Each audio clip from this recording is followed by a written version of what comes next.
2017-18 অর্থ বছরে অন্তত 1000 কোটি টাকার দুর্নীতি হয়েছে স্বাস্থ্য খাতে হাসপাতালের যন্ত্রপাতি কেনায়, যার বেশিরভাগই নিম্নমানের এবং অব্যবহৃত। এমন তথ্য উঠে এসেছে দেশে অন্তত 27টি হাসপাতাল ও কলেজ হাসপাতালের কেনাকাটা সংক্রান্ত তথ্যে। বেশিরভাগ যন্ত্রপাতি কেনা হয়েছে চাহিদাপত্র ছাড়া। এ ক্যাটাগরির যন্ত্রপাতির মূল্য সরবরাহ করা হয়েছে সি ক্যাটাগরির যন্ত্রপাতি। কখনো কখনো দেশে থেকেই যন্ত্রপাতি সরবরাহ করে ট্যাগ লাগিয়ে দেওয়া হয়েছে কোনো নামকরা কোম্পানির। স্বাস্থ্য ও চিকিৎসা খাতে তাগুদ সরকারের দুর্নীতি ও ষড়যন্ত্রের উপাখ্যান 2।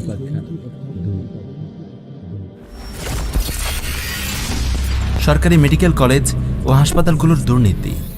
গত 10 বছরের স্বৈর শাসনে নিজেদের ভবিষ্যৎ ক্ষমতাকে সুসংহত করতে সরকারি প্রতিটি সেক্টরেই সর্বোচ্চ থেকে সর্বনিম্ন স্তরে আওয়ামী লীগের দলীয় লোকদের নিয়োগ দেয়া হচ্ছে। প্রভু ভারতকে সন্তুষ্ট করতে অন্যান্য সকল খাতের মতো স্বাস্থ্য খাতেও ব্যাপকভাবে নিয়োগ দেয়া হচ্ছে হিন্দুদেরকে। প্রশাসনের মদতপুষ্ট এই হায়েনারা দলীয় ক্ষমতার ব্যবহার করে লুটেপুটে খেয়েছে স্বাস্থ্য খাত। দেশের স্বাস্থ্য খাত একচেটিয়াভাবে হিন্দুদের হাতে তুলে দিয়ে সুকৌশলে ধীরে ধীরে পঙ্গু করে দিয়েছে এদেশের স্বাস্থ্য ব্যবস্থা। এভাবে ধীরে ধীরে চিকিৎসার জন্য ভারতমুখী করা হয়েছে এদেশের মানুষকে। ফরিদপুর মেডিকেল কলেজে পরিচালক হিসেবে নিয়োগ দেওয়া হয়েছে মালাউন ডাক্তার কান্দা প্রসাদ সাহাকে। মেডিকেল ডিতে বহুতালোচিত পর্দা কেলেঙ্কারি সহ মেডিকেল সরঞ্জামাদি ক্রয়ে দুর্নীতির মামলা করা হয়েছে, যেখানে যন্ত্রপাতি কেনায় আত্মসাৎ করা হয়েছে অন্তত 30 কোটি টাকা। মেডিকেলে যন্ত্রপাতির মূল মূল্যের চেয়ে 186 গুণ বেশি দেখানো হয়েছে। শুধুমাত্র 15,000 টাকার এক সেট পর্দার দামই দেখানো হয়েছে 37,50,000 টাকা।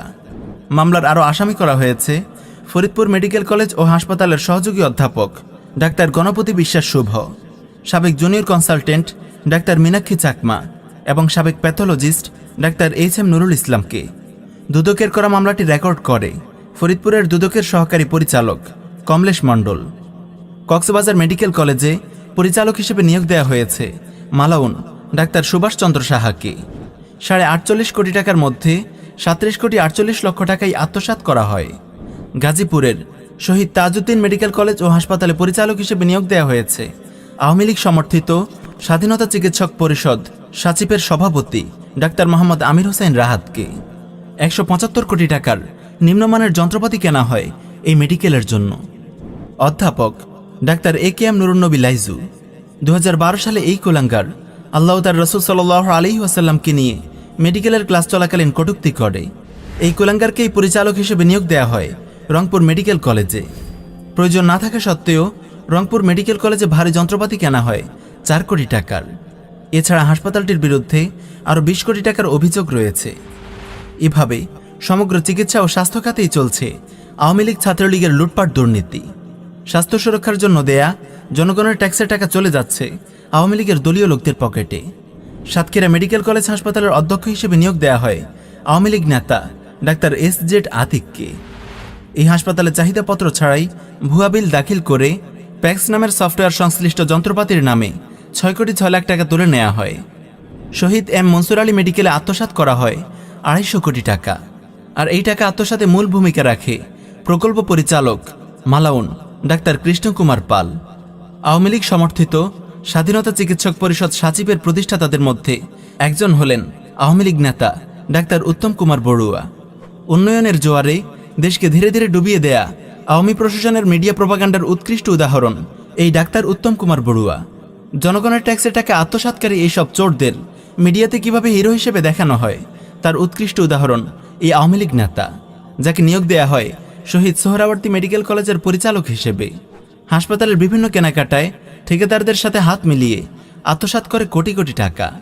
লাশ রাখার জন্য মর্চুয়ারি ফ্রিজ সহ 41টি আইটেম কেনায় ঠিকাদারকে 91 গুণ বেশি টাকা দিয়ে বরাদ্দের 80% টাকাই নিজেদের পকেটে ঢুকিয়ে নেয় ডাক্তার উত্তম কুমার বড়ুয়া।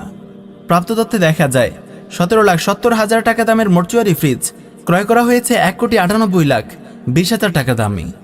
একটি মর্চুয়ারি ফ্রিজেই দুর্নীতি হয়েছে 1,80,50,000 টাকা। এ ধরনের কেনাকাটায় হাসপাতালের পরিচালক ডাক্তার উত্তম কুমার বড়ুয়া মোট আত্মসাতের 65,82,00,000 টাকার মধ্যে একাই হাতিয়ে নেয় 30,25,00,000 টাকা। একইভাবে সাতক্ষীরা ইনস্টিটিউট অব হেলথ টেকনোলজিতে 11,74,00,000 টাকা, নোয়াখালী মেডিকেল কলেজ হাসপাতালে 15 কোটি টাকা, নারায়ণগঞ্জ 300 শয্যার হাসপাতালে 19,14,00,000 টাকা, ঢাকা মেডিকেল কলেজে 21,70,00,000 টাকা, ঢাকা ডেন্টাল কলেজে 25,71,00,000 টাকা, মৌলভীবাজার 250 শয্যার হাসপাতালে 14 কোটি টাকার যন্ত্রপাতি কেনা হলেও তা অব্যবহৃত থেকেছে। স্বাস্থ্য খাতের এমন চিত্র দুদকের নজরে আনলে দুদক কমিশনার বলেন, সরকারি অর্থ লুটে যারা জড়িত তাদের পদবি দেখা হবে না।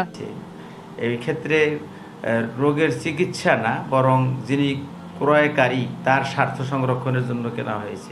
সব স্তরকেই আমাদের দুর্নীতির আইনে তাদেরকে মামলায় আনা, তাদের অনুসন্ধানে আনা, তদন্তে আনা সুযোগ রয়েছে, এবং আমরা সেই ক্ষেত্রে যদি সত্যিকার অর্থে এরকম সুযোগ পাই, আমরা সেখানে আমরা দায়িত্ব পালনে আমরা অবিচল থাকব।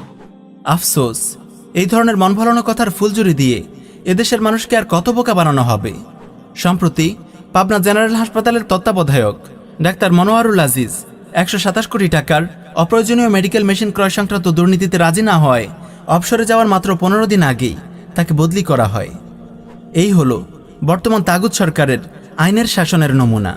আমরা কি এখনও এই তাগুত প্রশাসনের কাছে সুবিচার আশা করছি? গত পর্বে আমরা দেখেছি গত 10 বছরে স্বাস্থ্য খাতে ব্যয় করা হয়েছে প্রায় 1.5 লক্ষ কোটি টাকা, এবং প্রতি বছর গড়ে ব্যয় করা হয়েছে 15,000 কোটি টাকার বেশি অর্থ। হে আমার ভাই, আমাদের ট্যাক্সের টাকা কাদের পকেটে যাচ্ছে? এই রাষ্ট্রীয় জুলুমের শেষ কোথায়?